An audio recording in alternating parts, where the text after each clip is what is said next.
I see we're getting a few people on board right now. So far I can see Jacob, Chelsea, and Axel, and Nick, and Sandra.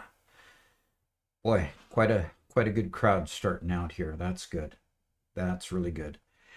Um, Today we've got a good lineup, I think, of things that are going to be interesting that kind of flow with the topics that we've been discussing during the week. And so, as soon as we hopefully get a couple more people here, we'll go ahead and get started. Yeah, somebody tell me if the sound is okay. Can you hear me okay?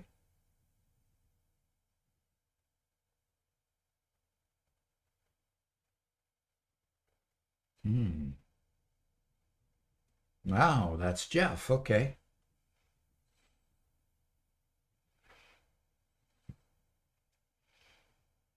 Okay, Danielle. Sound is good. Very good. Okay.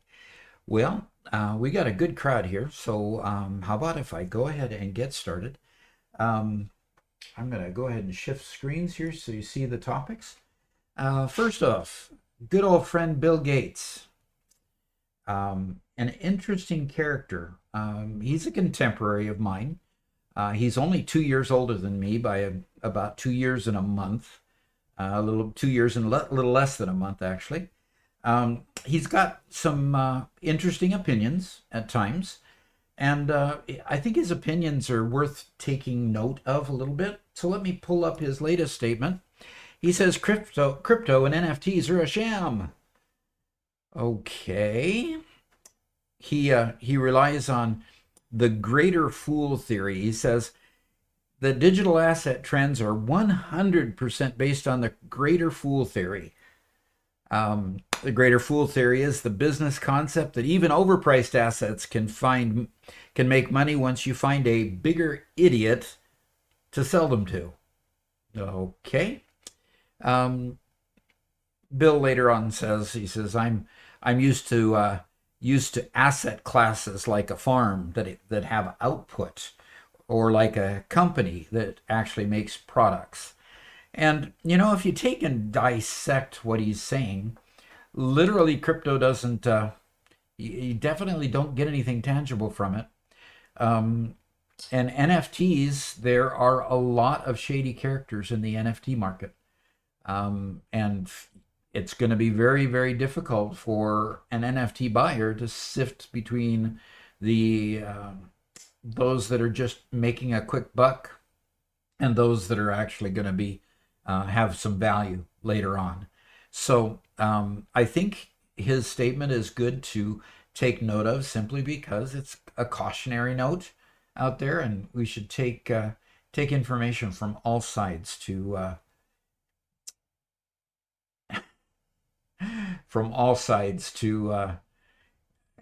develop our own opinions about the way things are.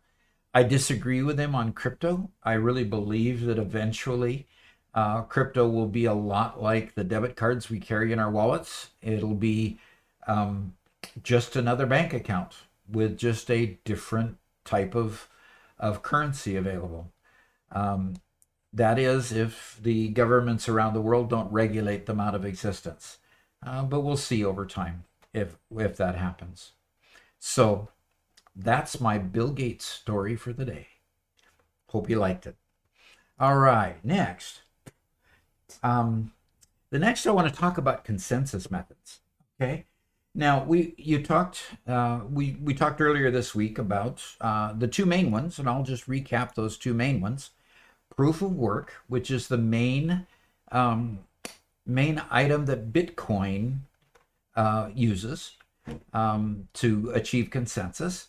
It uses computing power to solve for a hash value, and it's often criticized for consuming large amounts of electricity. Now, the details behind it, are relatively simple. The computers have to find a hash value that's below a value called the nonce, and in doing that, then they get to close the blocks, and they block, and then they get the reward from the block. Okay. It was done in order to make sure that the network was not hackable. In other words, it's a public network, and it had to make sure that it was hardened against other attackers. So in order to get into the network and do any damage, you had to come up with a very, very large amount of computing power in order to overcome the network and create transactions that would be double spend transactions and put money in a wallet that it really didn't belong to and various different items. So the next one, of course, that we studied was proof of stake. Now, it is soon to be used by Ethereum. Ethereum currently uses proof of work, just like Bitcoin does. The creator of a new block in proof of stake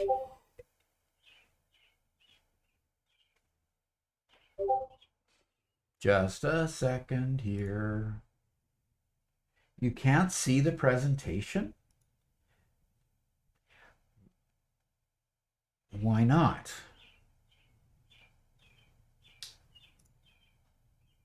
Oh, my.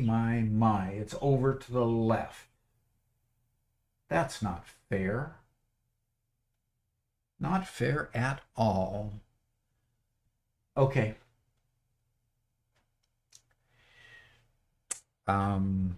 Let me do some real quick modifications.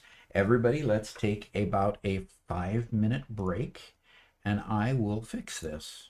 Okay?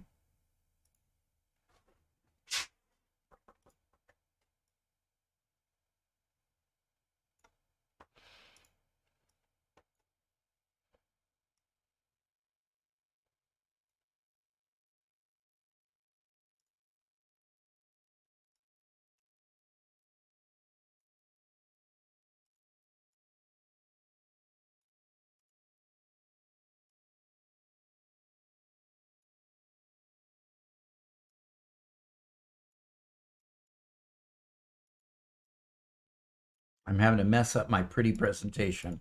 Doggone it. That happens sometimes, I suppose.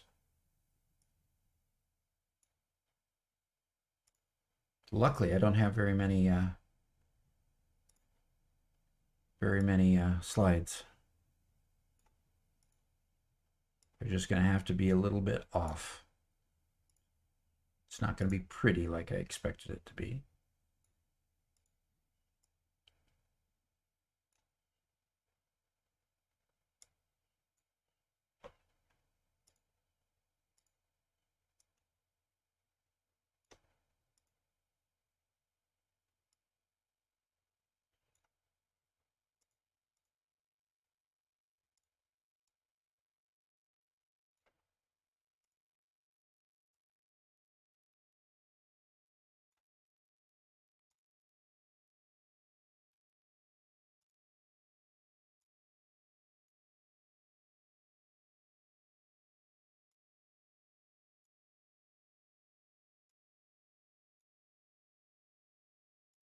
Hopefully you guys didn't sneak too big a peek at the future at the front end of what was going on.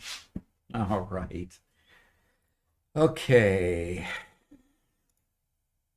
Let's go to the first slide. And now we can show, we'll have to swap presentation view again. All right. Well, I'd like to talk today about consensus methods. Even though this is the second time around, we'll talk about consensus methods, okay? So the first is proof of work. Bitcoin uses it. The hash value that it has to solve for uses a lot of computing power. So it generally is criticized for using a lot of electricity. So then we look at proof of stake. It's going to be used by Ethereum pretty soon here. In fact, Ethereum 2 is supposed to come out before the end of the year.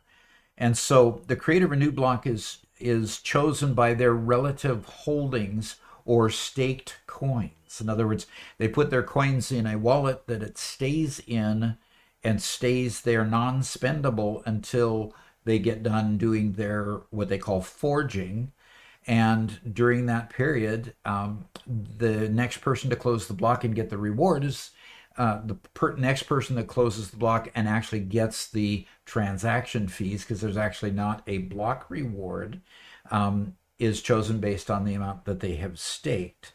So they keep the transaction fees, and that's how they get paid to maintain a proof of stake network. So now we get to some rather different and a little bit more obscure ones. Proof of capacity. Now, you have more hard drive space, you have more of a chance to get a paid reward. In other words, in this one, it still uses quite a bit of computing power, but it saves all the solutions that it's come to onto the hard drive. And in doing so, if you have more hard drive space, you have greater ability to actually get the reward. Okay. So, and close the block in the end. The next one, proof of activity. It tries to get the best features of proof of work and proof of stake by only allowing verified validators to validate blocks on the network. So it has a proof of work component where you have to solve problems, but it has a proof of stake component where, in order to be the one that closes the block, you have to be one of the validated members on the network. In other words, this is more of a having to know who the people in the blockchain are situation.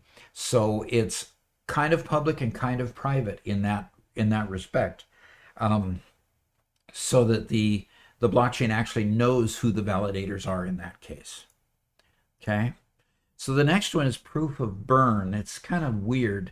You actually destroy coins in order to process transactions. Okay. The more coins you destroy, the more transactions you get, and the transactions pay fees, and the fees are supposed to be more than the amount that you burned. I've not actually seen one of these yet, or seen how they work. So kind of an interesting concept to destroy something to earn something, but that's one of those consensus methods. The next one is proof of weight. Algorand, if you're familiar with that, uses proof of weight. Algorand is more of a titling sort of blockchain. In fact, El Salvador uses Algorand for their legal documents, such as real estate trusts and deeds and driver licensing and other legal documents within the government. So along with Algorand, they also use Bitcoin down there as well.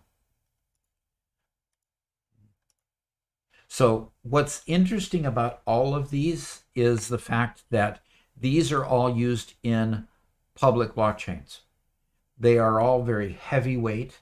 You have a lot of transaction processing that is wasted because it is literally, the computer is being used for other things than actually processing a transaction. And because it's being used for other things than processing a transaction to harden the network, none of these methods are really well situated to use in a business blockchain or a private blockchain.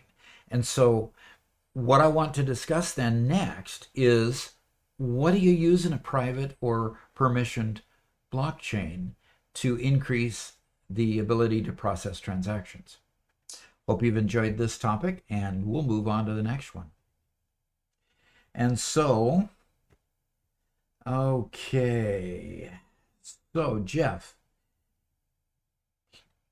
other engagements canceled due to the heat index. I hope you guys are all staying cool out there. I know the heat index is over 100 down here, so there's when I say down here, by the way, I live near in Arkansas, near Little Rock, and so we're going through about the same heat wave you guys are up in St. Louis. Okay, all right. So let's move on to our next topic.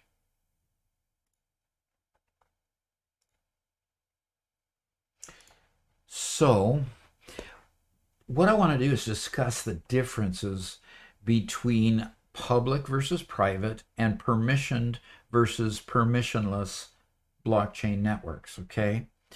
A public blockchain, the biggest difference between a public and private blockchain is related to who is allowed to view the ledger.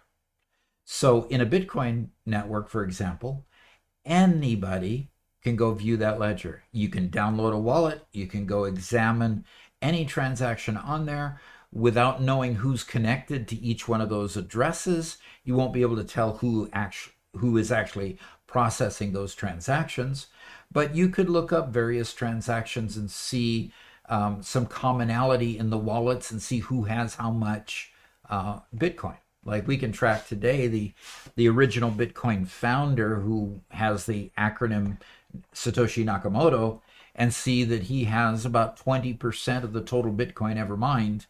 And it has just been sitting there static, never used, ever since the emergence of Bitcoin, which is kind of an interesting topic.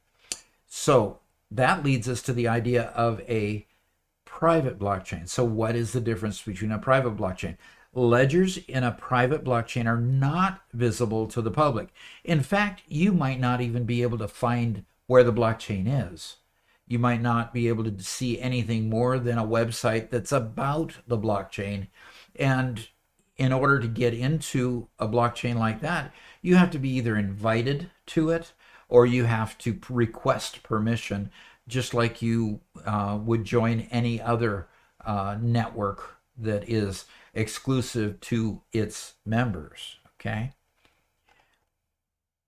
So a permissioned blockchain then is usually used for a private blockchain, and in order to participate, you need to be invited, and the invitation might be by your own nomination by requesting to join the blockchain. So for legitimate business uses, this blockchain then has some requirements, usually for anti-money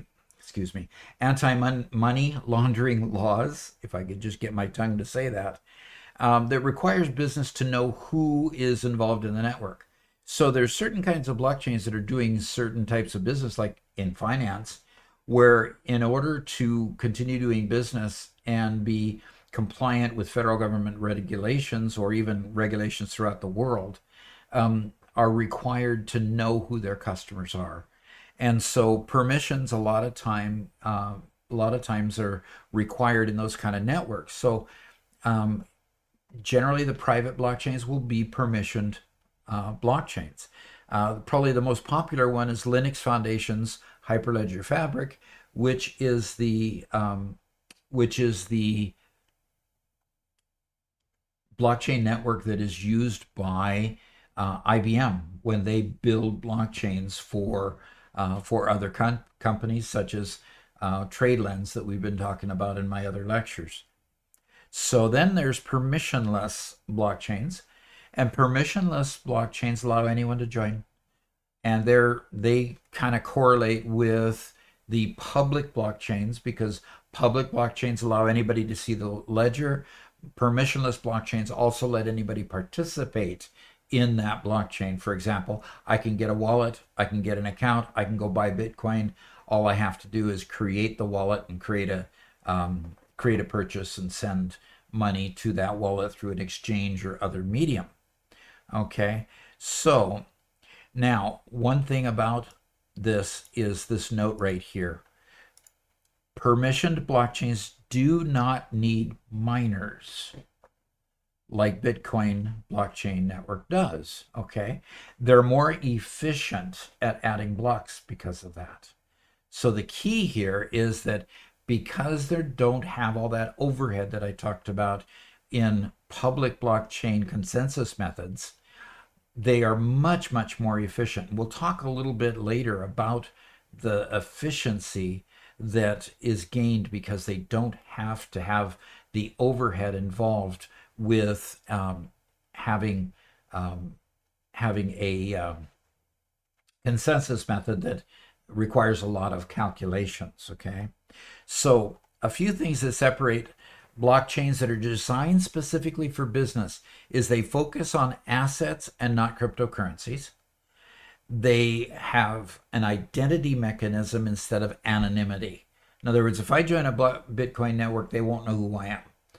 If I have to join the TradeLens network because I'm a shipper, they will know who I am and they will verify who I am, and I will be an authorized member of their network.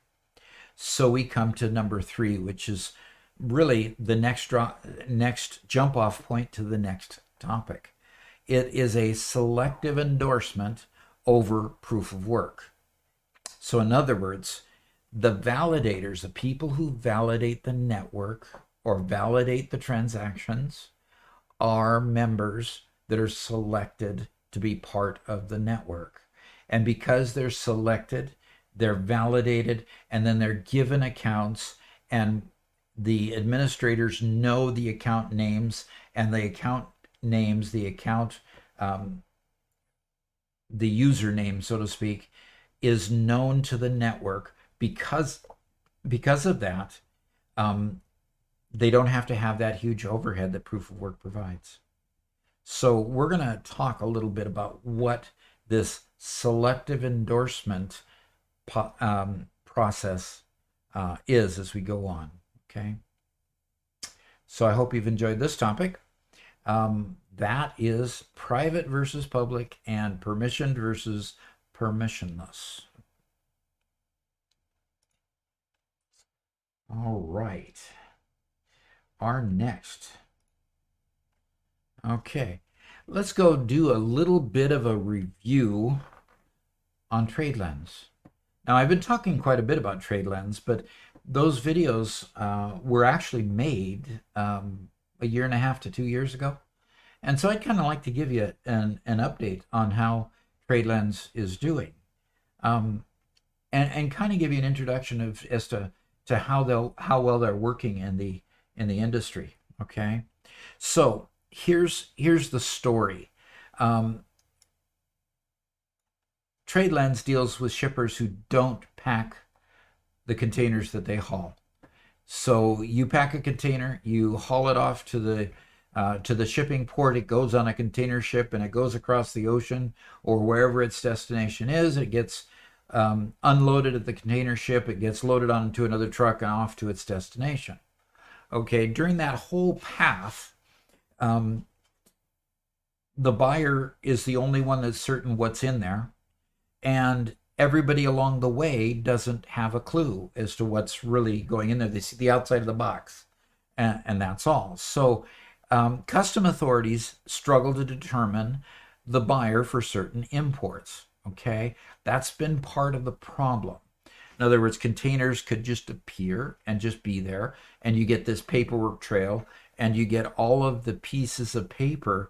And the next statement is pretty key here. A study found that a single shipment of avocados from Kenya to the Netherlands involved 30 different organizations, over 100 people, and 200 individual information exchanges. Now, when I hear that as an IT type of person, I hear automation. The first thing I want to gravitate to is how can we automate that to make it a lot easier than showing you a piece of paper every time that the product has to change hands from one to the other. So TradeLens right now is doing over 1 million shipping events every day. Now, that's nothing compared to what the Visa network or MasterCard network do in financial transactions, but it's a whole lot bigger than just what they were doing 1.5 to 2 years ago. They are continuing to grow, and here they talk about how they've grown. It says it's already secured commitments to track approximately 20% of the global ocean container traffic. 20% is huge. Who's doing the other 80%, or who's tracking the other 80%? And the question becomes, if you have to choose a shipper that's not automated, which would you rather choose? Would you rather choose a TradeLens because you know that your container is going to be well documented all the way on its trip. If something goes sideways at the end and all of a sudden your container gets mixed up with another one, you know that you're going to be able to track it back through the network and be able to see every person who changed, where it changed hands from person to person to person, or shipper to shipper, or whatever. So there have been over 90 organizations that have agreed to participate on the platform to do those million per day and 20% of the total market. So TradeLens is growing. It's growing a lot. So the way that it works is this: when you're in the country of export here, the country of export has, of course, the seller, the agents and brokers that deal with it. They have what they call a national single window. That's part of the TradeLens network. And the national single window allows the paperwork all to be developed and collated and put together. And then all of that stuff is run through the port community, whatever system that they have, so that they can view the paperwork and validate it and do the things that they need to do in order to bless the fact that this container is going to get on this ship and head on out to sea. So all that information then is collated and gets put on the blockchain. And so there's a packing list, of course. Packing list tells you what's in the container. And there's a lot of other documents that, boy, if I doubt we would know what all of those documents are unless you're completely immersed or involved with that particular industry. So it travels on the blockchain collecting information. Every time a transaction is made and it changes hands from going on the ship to off the ship to a trucker to wherever it goes from place to place, when it gets to its destination, it has the purchase order, which started at the exporting country, and all the other documentation that it's collected along the way. And then it goes through this same sort of, circle here, where you have the port community, you have the single window, you have the agents and brokers, and you also then have the buyer who, of course, purchased the goods from the seller who originally shipped it off to you. Okay. So the whole key here is that it's a digital way to collect and capture all the information. And they can then collect the information on the other end when it arrives at its destination.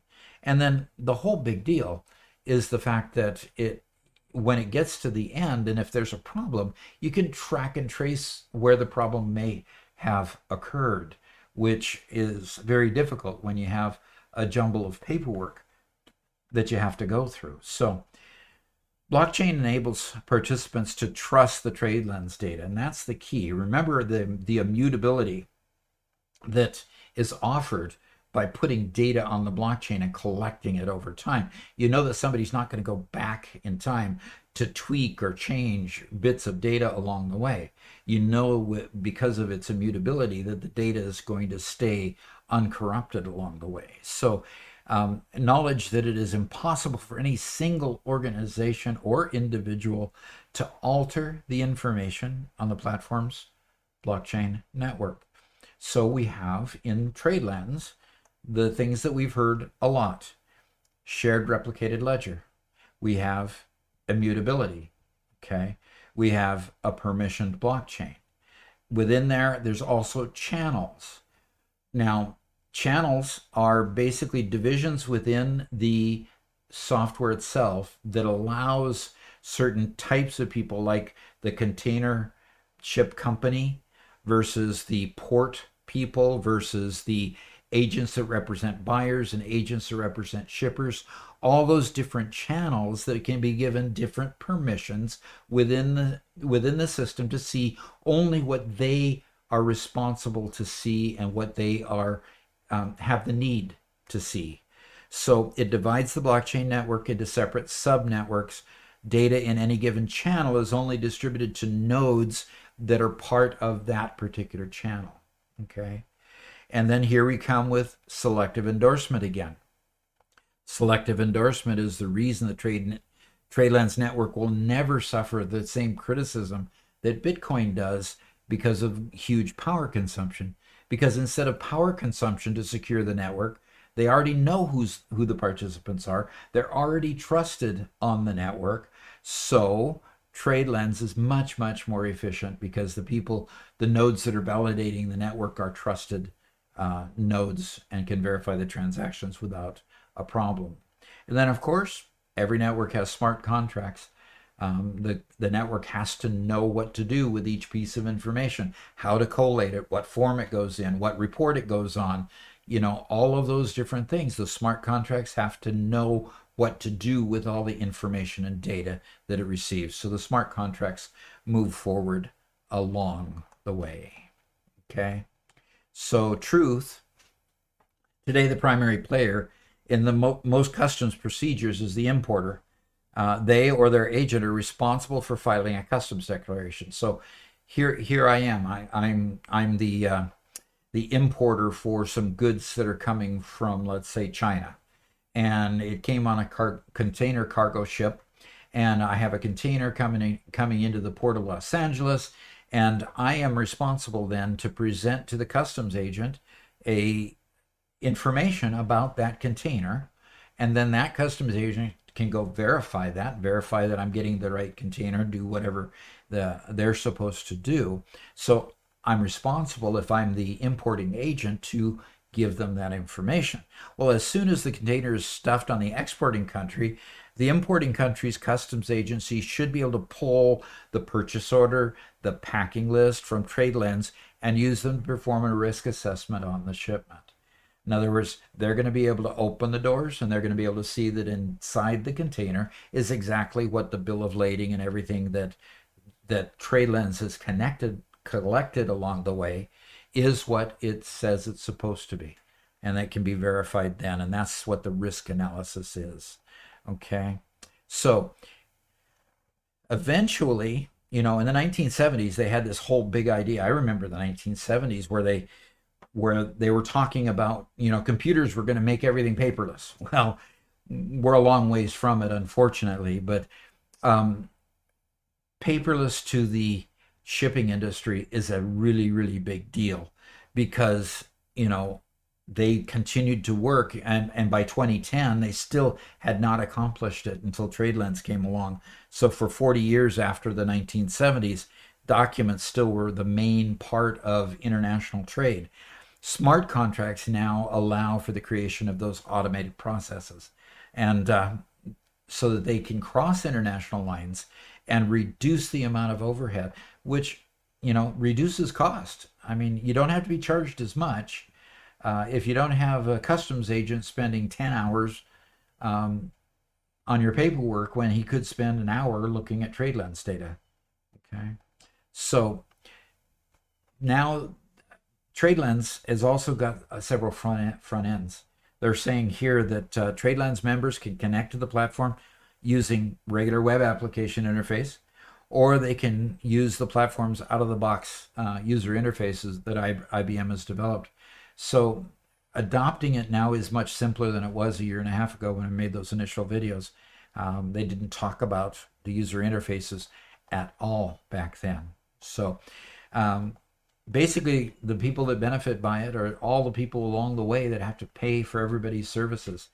And so if you can get it through customs quicker, easier, faster, you're going to save money because you're not going to have to pay anybody as much to validate your data. So that's our update on TradeLens. And I sure hope that everyone here has enjoyed that. Please help me grow the channel if you haven't already to hit that subscribe button. And we'll try to keep this going and keep the information floating out there. Let's open it up for some questions. I haven't seen any questions pop up at all. So thank you for letting me know that I was split over. I guess I didn't check it adequately when I put together the PowerPoint, but that bit of information needed a PowerPoint because the data was all over the place. And I needed to collate it and get it presentable. So, Lance, I did see you come. Dustin, I did see you also join us. So, Any questions? Because today I'm going to let you go early. And so don't everybody hold your questions just because you want to go get dinner or something like that.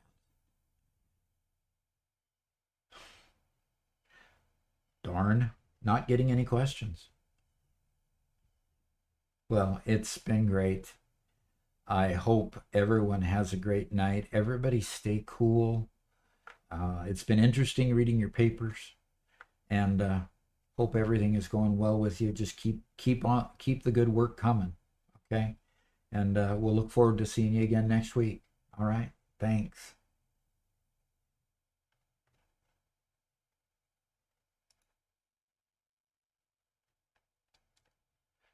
Okay, Sandra.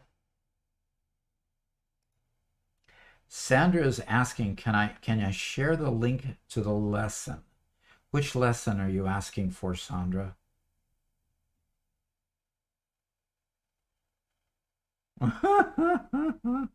Okay. What do I think about the way crypto is going so far? Um, uh, it's I've been through two bear markets already with crypto. Watching Bitcoin go fly high and then lose 80-90% of its value. So while it's painful, I've seen it before. Um, it'll float down to where it's going to go down to. But the problem is the drag on the economy is a component today where it wasn't in other cases. So I don't know. It's kind of disheartening to see that much value go out of cryptos. My biggest criticism of cryptos is that it has been used as an investment. And if it keeps being used as an investment, it's going to rise and fall at the whims of the regular marketplace like the stock market. And that is discouraging because it's meant to be a currency. It's not meant to be an investment. And so if we keep on treating it as an investment, it'll happen. Okay, so Sandra, you're asking me if I can share the documents that I taught tonight, and I can. I can go ahead and attach them to the assignment where you clicked on to get into the live stream. I'll go ahead and upload those there for you before I quit tonight. Okay, do you think that this will affect the way companies proceed with using blockchain technology? I don't think it's going to affect people and businesses using blockchain technology. I do believe it's going to affect people who are trying to use the cryptocurrency technologies. But remember that both of them are very different. Blockchain technology for business is a totally separate animal from cryptocurrencies. Okay, so I don't think it's going to negatively affect anything at all concerning companies adopting blockchain in particular. Okay, good question though, Axel. All right. Well, I think the questions have died down a little bit. One last call for questions.